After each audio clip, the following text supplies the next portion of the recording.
بسم اللہ الرحمن الرحیم۔ فقہ المعاملات کورس میں ہم نے جو اتنے موضوعات سامنے رکھے تھے، تقریباً 8 موضوعات تھے، ان میں سے 6 موضوعات ہمارے مکمل ہو چکے ہیں۔ 7واں موضوع آپ کے سامنے ہے، مزارعات کے اصولی مباحث، اور جو 8واں موضوع تھا وہ جاری ہے۔ اس سے متعلق کچھ لیکچرز آپ کو ہر منگل کو دیے جا رہے ہیں، اور گزشتہ منگل کو کرپٹو کرنسی وغیرہ پہ بھی ایک لیکچر رکھا تھا۔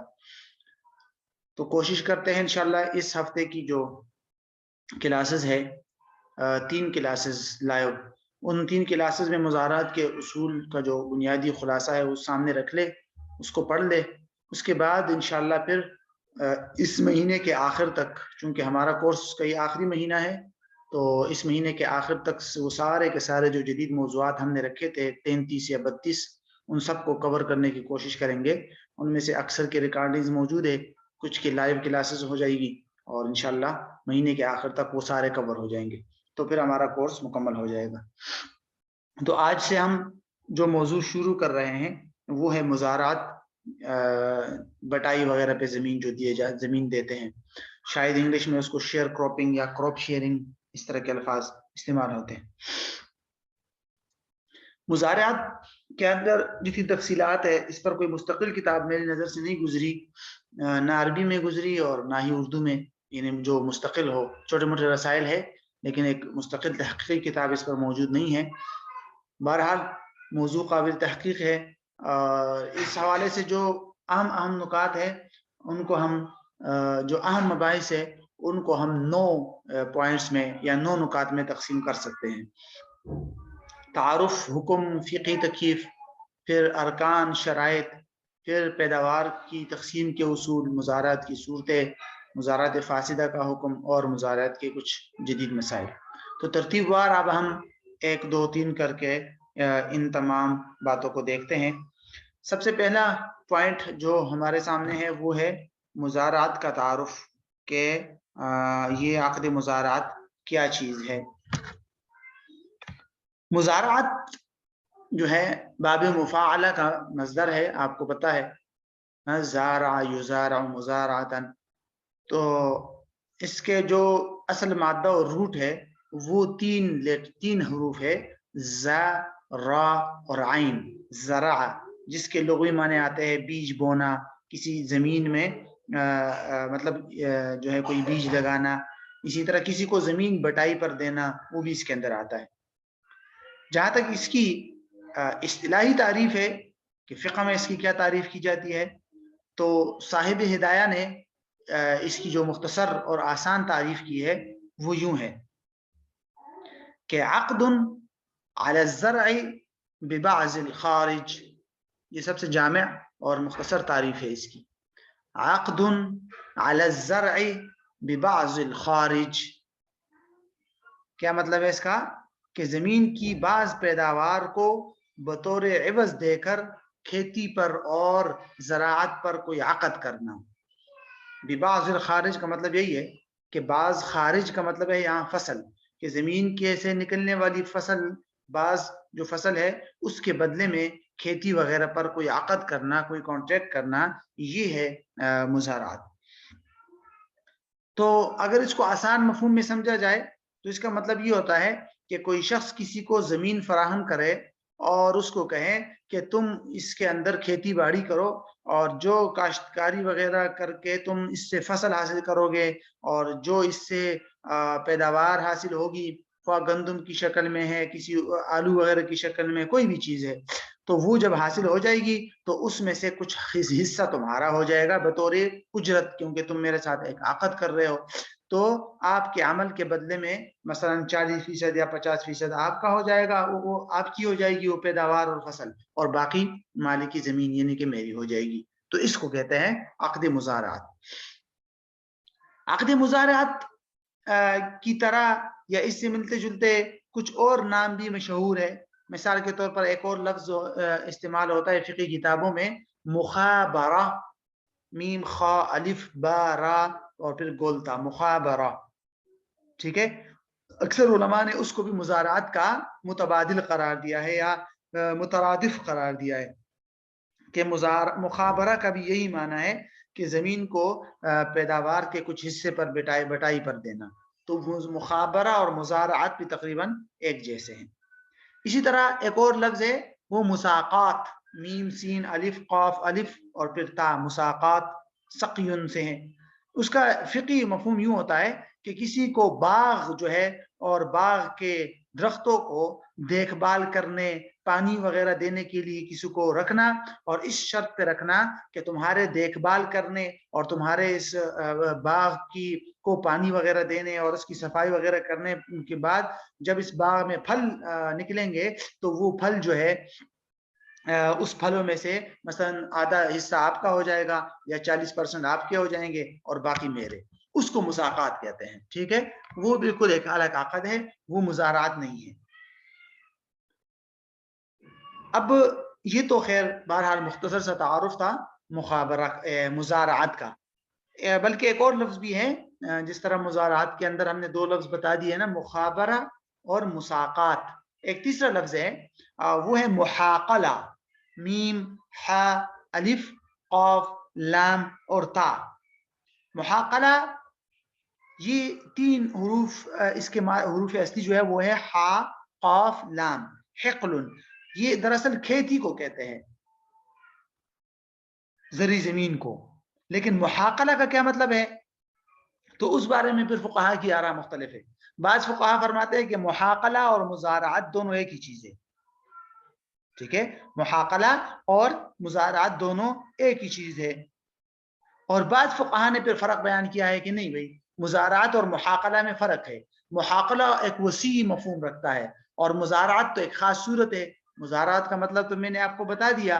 محاقلہ وہ کہتا ہے کہ محاقلہ کے اندر مزارعات بھی شامل ہے. محاقلہ کے اندر یہ صورت بھی شامل ہے کہ آپ کوئی زمین کرایہ پر لے لے اور کرایہ جو ہے وہ آپ گندم کی شکل میں ادا کرے، تو وہ بھی محاقلہ ہے. ٹھیک ہے. اسی طرح بعض فقہا نے یہ بھی لکھا ہے کہ کھیتی اور پیداوار کو پکنے سے پہلے بیچنا، کچا پکنے سے پہلے بیچ دینا، یہ بھی محاقلہ ہے. ٹھیک ہے. تو اسی طرح اور بھی اس طرح مختلف مفاہیم لکھے ہیں.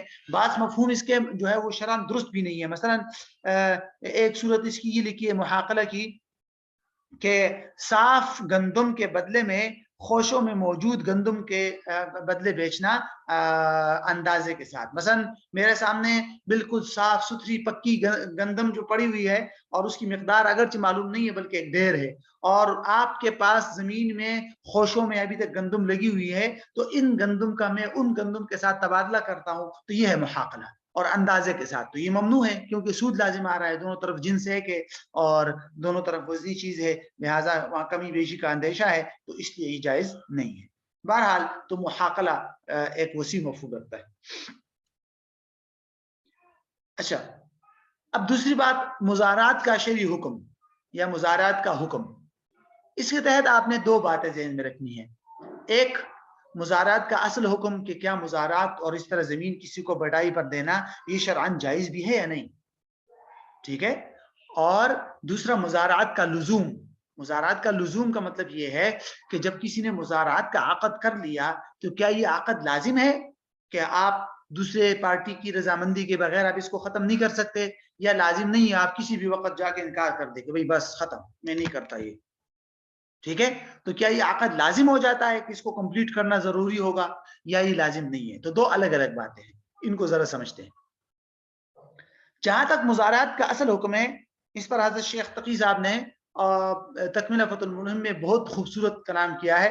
تو بہرحال اس کا خلاصہ یہ ہے کہ مزارعات کے جواز اور عدم جواز کے بارے میں فقہا کی 4 آراء ہیں کہ کیا کسی کو زمین جو ہے وہ مزارعات پر دینا یہ شرعاً درست ہے یا نہیں، بٹائی پر زمین دینا. ٹھیک ہے. تو اس بارے میں فقہا کے 4 اقوال ہے. پہلی رائے امام احمد رحمہ اللہ، امام ابو یوسف رحمہ اللہ، امام محمد رحمہ اللہ اور بعض شافعی علماء. ٹھیک ہے. ان سب کی رائے یہ ہے کہ عقد مزارعات جائز ہے بلا شک و شبہ. ٹھیک ہے.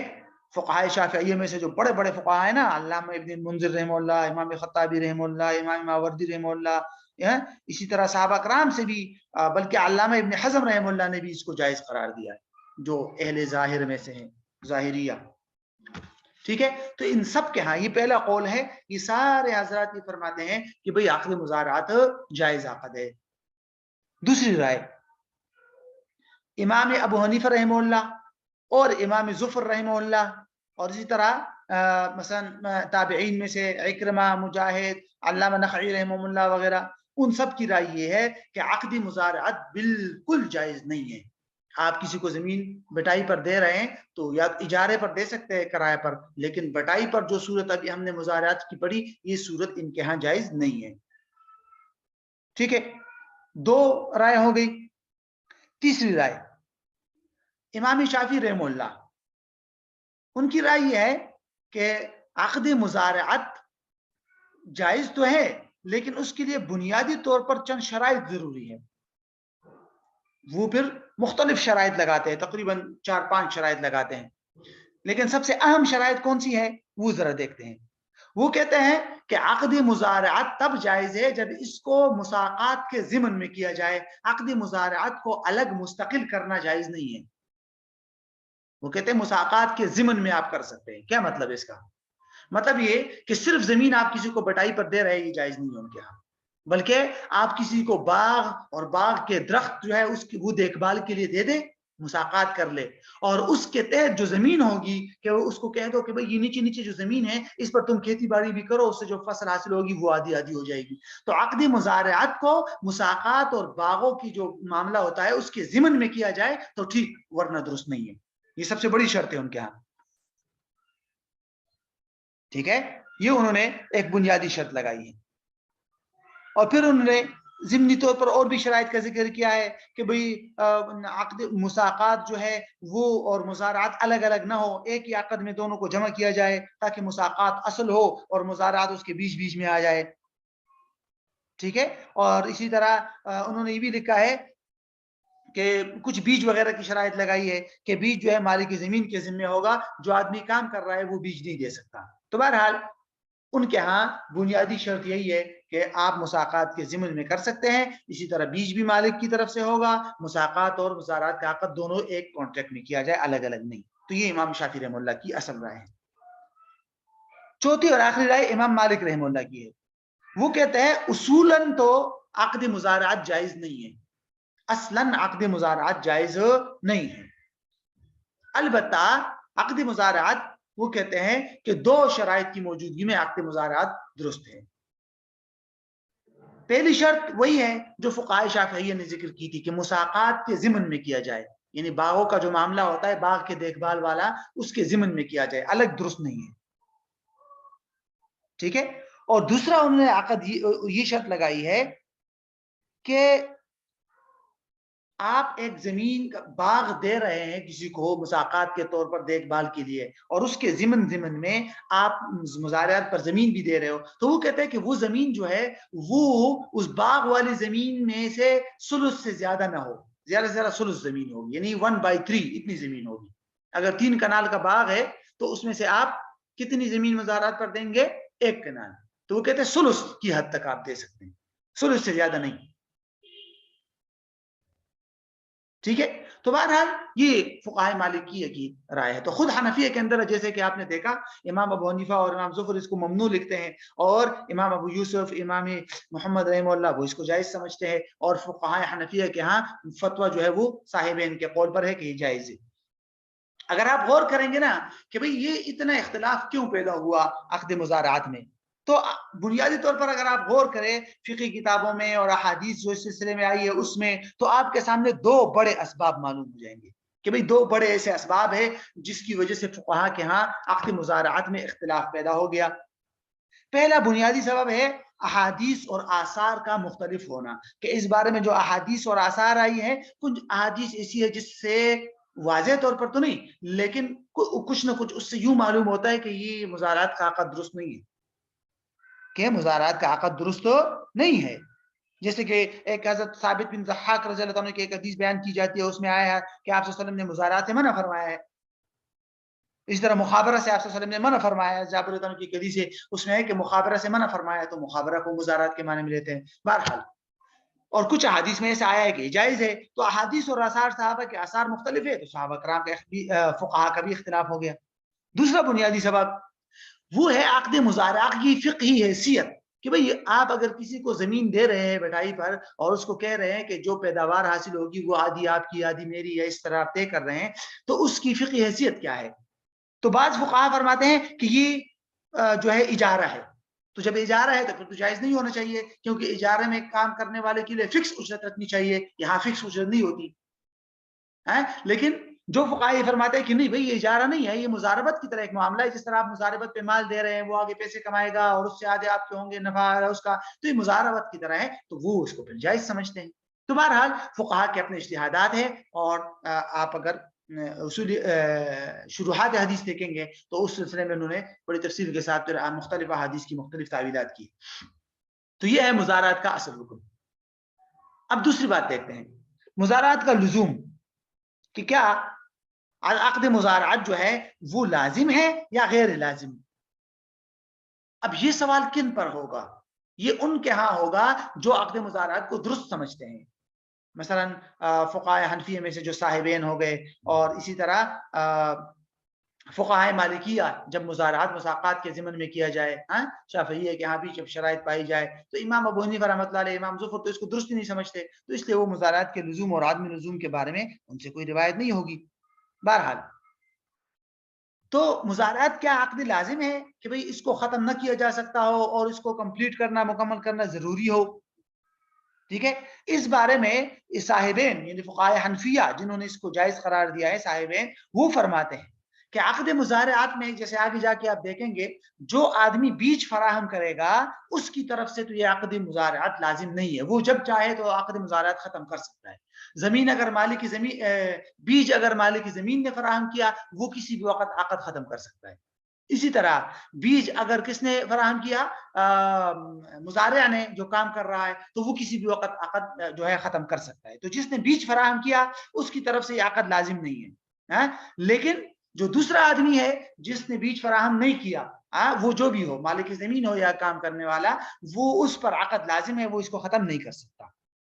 ٹھیک ہے، لیکن متاخرین فقہا نے لکھا ہے کہ بھئی اگر ایک آدمی نے بیج فراہم کر دیا اور دوسرا آدمی جو ہے مثلا مالک زمین نے بیج فراہم کر دیا اور دوسرے آدمی جو زمین پہ کام کر رہا ہے اس نے اگر کچھ عرصے تک کام کر لیا، اب بھی اگر آپ مالک زمین کو یہ اختیار دے رہے ہیں کہ وہ کسی بھی وقت عقد ختم کر سکتا ہے، تو پھر اس پر لازم ہوگا کہ جس آدمی نے کچھ دنوں تک کام کیا ہے ان کاموں کے بدلے میں، اس کام کے بدلے میں اس کو اجرت مثل دی جائے. مثلا مالک زمین نے بیج فراہم کر دیا اور سامنے والا مزارع کام کر رہا ہے 2 مہینے، اور اب مالک زمین نے کہہ دیا چلو بھائی معاملہ ختم، کیونکہ آپ نے تو اس کے حق میں معاملہ لازم نہیں کیا نا، تو وہ ختم کر سکتا ہے. تو ان 2 مہینوں کی اس کو اجرت دی جائے، ورنہ اس بیچارے کی 2 مہینوں کی عمل ختم ضائع ہو جائے. ٹھیک ہے، دوسری روایت جو فقہائے مالکیہ وہ فرماتے ہیں، وہ بعض روایات ان کی بھی 2 روایت ہے. ایک روایت میں یہ ہے کہ جیسے ہی زبانی طور پر ایجاب و قبول کر دیا عقد مزارعات کا تو یہ لازم ہو جائے گا. ٹھیک ہے، اور دوسرا قول جو ان کے ہاں مختابی یہ ہے، وہ یہ ہے کہ نہیں، زبانی طور پر تو نہیں لازم ہوگا، لیکن جب باقاعدہ کام شروع ہو جائے گا، ہل چلا لیا اور زمین میں کام شروع ہو گیا، تو اب عقد مزارعات لازم ہو جائے گا. اور میرے خیال میں موجودہ زمانے میں اسی قول کو اختیار کرنا چاہیے، کیونکہ ایک ایگریمنٹ ہو جائے تو سامنے والے کو بھی کسی قسم کا ضرر نہ ہو، مالک زمین کو بھی ضرر نہ ہو، تو اس عقد کو لازم قرار دیا جا سکتا ہے. تو بہرحال یہ ہے مزارعات کا اصل حکم اور اس کے تحت جو 2 باتیں تھی اس کی تفصیل. اچھا، اب تیسری بات دیکھتے ہیں، مزارعات کی فقہی حیثیت. فقہائے حنفیہ جو اس عقد کو سمجھ لیجئے جائز سمجھتے ہیں، جیسے کہ امام ابو یوسف رحمہ اللہ اور امام محمد رحمہ اللہ، وہ فرماتے ہیں کہ بھئی عقد مزارعات کی فقہی حیثیت یہ ہے کہ یہ ابتداءً یہ اجارہ ہے اور انتہاءً یہ شرکت ہے. ابتداءً یہ اجارہ ہے اور انتہاءً یہ شرکت ہے. کیسے؟ کہ میں نے کسی کو زمین دے دی، ٹھیک ہے، اور اس کو میں نے زمین دے کر یہ کہہ دیا کہ تم اس میں کیا کرو، فصل لگاؤ، محنت کرو، مزدوری کرو، اور جب فصل حاصل ہوگی تو تمہارے کام کے بدلے میں تمہیں اس فصل میں سے آدھی فصل دے دی جائے گی. تو گویا کہ مالک زمین نے کسی کو مزدوری پر رکھ لیا، تو ابتداءً یہ اجارہ ہے، لیکن انتہاءً یہ شرکت ہے. کیسے؟ کیونکہ آخر میں جب پیداوار نکل آئے زمین سے، فصل پیدا ہو جائے، تو اس میں چونکہ مالک زمین اور وہ جو کام کرنے والا ہے وہ دونوں شریک ہوتے ہیں، تو گویا کہ ایک شرکت خود بخود شرکت منعقد ہو جاتی ہے. تو اسی لیے اس کی فقہی حیثیت اور فقہی تکییف جب یہ حضرات بیان کرتے ہیں تو وہ اس کو کیا کہتے ہیں، وہ کہتے ہیں کہ بھئی یہ ابتداءً اجارہ ہے اور انتہاءً یہ شرکت ہے. ٹھیک ہے. بہرحال یہ ایک مختصر سا نقطہ ہے، کتابوں کے اندر موجود ہے. اس کو یہ بھی ایک چھوٹی سی بات ہے. نمبر 4 کہ مزارعات کے ارکان کیا ہے، یعنی جن کے بغیر مزارعات جو ہے وجود میں نہیں آتا. تو جیسے کہ آپ کو پتا ہے عمومی طور پر فقہائے حنفیہ جو ہے وہ ہر معاملے میں ایجاب و قبول کو ہی ارکان سمجھتے ہیں. جیسے بے کے اندر یہ ارکان کیا ہے، تو دیگر فقہا تو فرماتے ہیں نا، مبی، سمن، خریدار، فروخت کنندہ، ایجاب، قبول، یہ ساری چیزیں یہ ارکان ہیں. لیکن فقہاء حنفیہ صرف ایجاب و قبول کو ارکان سمجھتے ہیں. ایسے ہی اجارہ وغیرہ میں اور ایسے ہی مزارعات کے اندر بھی وہ کہتے ہیں کہ بھئی اس کے ارکان جو ہے وہ صرف اور صرف ایجاب و قبول ہے. لیکن اس کے باوجود دیگر فقہا، خود علامہ حسکفی رحمہ اللہ نے در المختار میں بھی یہ لکھا ہے کہ مزارعات کے ارکان ایجاب و قبول تو خیر ہے ہی ہے، لیکن اس کے علاوہ اس کے مزید 4 ارکان ہیں. ایک، ان 4 ارکان کو ذہن میں ضرور رکھیے گا، وہ آگے آپ کے سامنے جب یہ ایک صورت یہ بحث آئے گی نا، مزارعات کی صورتیں، یہ بڑا اہم نقطہ ہے، مزارعات کی صورتیں، اس کے تحت آپ کو وہ کام آئے گا. تو وہ 4 چیزیں ہیں: زمین، بیج، عمل اور آلہ. آلہ کو بعض فقہا نے بقر لکھا ہے، بقر یعنی ٹریکٹر، بیل وغیرہ، جس کو یوز کر کے کیا کیا جاتا ہے، جس کو استعمال کر کے کھیتی باڑی کی جاتی ہے. تو آلہ کا لفظ زیادہ بہتر ہے تاکہ اس میں سارے آلات آ جائیں گے، ٹریکٹر اور بیل وغیرہ، یہ چیزیں جس کے ذریعے ہل چلایا جاتا ہے. تو وہ کہتے ہیں یہ 4 ارکان ہیں. ٹھیک ہے. زمین، بیج، عمل، ٹھیک ہے، کام کرنے والے کا عمل، ورک، اور آلات یا آلہ، ٹریکٹر ہو گیا، کوئی بھی بیل وغیرہ. تو یہ ہے بنیادی طور پر اس کے ارکان. اب ہم 5واں پوائنٹ دیکھ لیتے ہیں، یہ بھی اہم ہے. 5واں پوائنٹ ہے مزارعات کی شرائط، عقدی مزارعات کی شرائط. بنیادی طور پر جن فقہا نے مزارعات کو جائز قرار دیا ہے، ان کے ہاں عقدی مزارعات کے درست ہونے کے لیے 4 قسم کی شرائط ضروری ہے. ایک، عمومی شرائط. نمبر 2، بیج سے متعلق شرائط. نمبر 3، زمین سے متعلق شرائط. نمبر 4، پیداوار سے متعلق شرائط. یہ 4 قسم کی شرائط ہے جو عقد مزارعات کے درست ہونے کے لیے ضروری ہے. اس کو خلاصے کے طور پر اگر آپ سمجھے تو عمومی شرائط میں ایک ہی بنیادی شرط ہے. عمومی شرائط سے مراد یعنی اس کو ایک ہی جملے میں یا ایک ہی لفظ کے اندر آپ اس کو بتا سکتے ہیں. بیج سے متعلق جو شرائط ہے وہ 3 ہے. بیج سے متعلق شرائط 3 ہے. زمین سے متعلق شرائط بھی 3 ہے. اور پیداوار سے متعلق شرائط 2 ہے. ٹھیک ہے.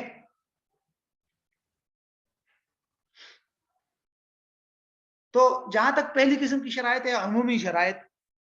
ٹھیک ہے.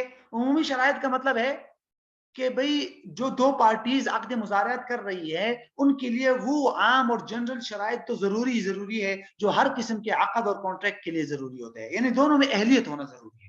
یہ پوائنٹ اگر آپ ذہن میں رکھیں، دونوں عقد مزارعات کے کرنے کی اہلیت رکھتے ہو، یعنی عقل مند ہو، مجنون نہ ہو. یا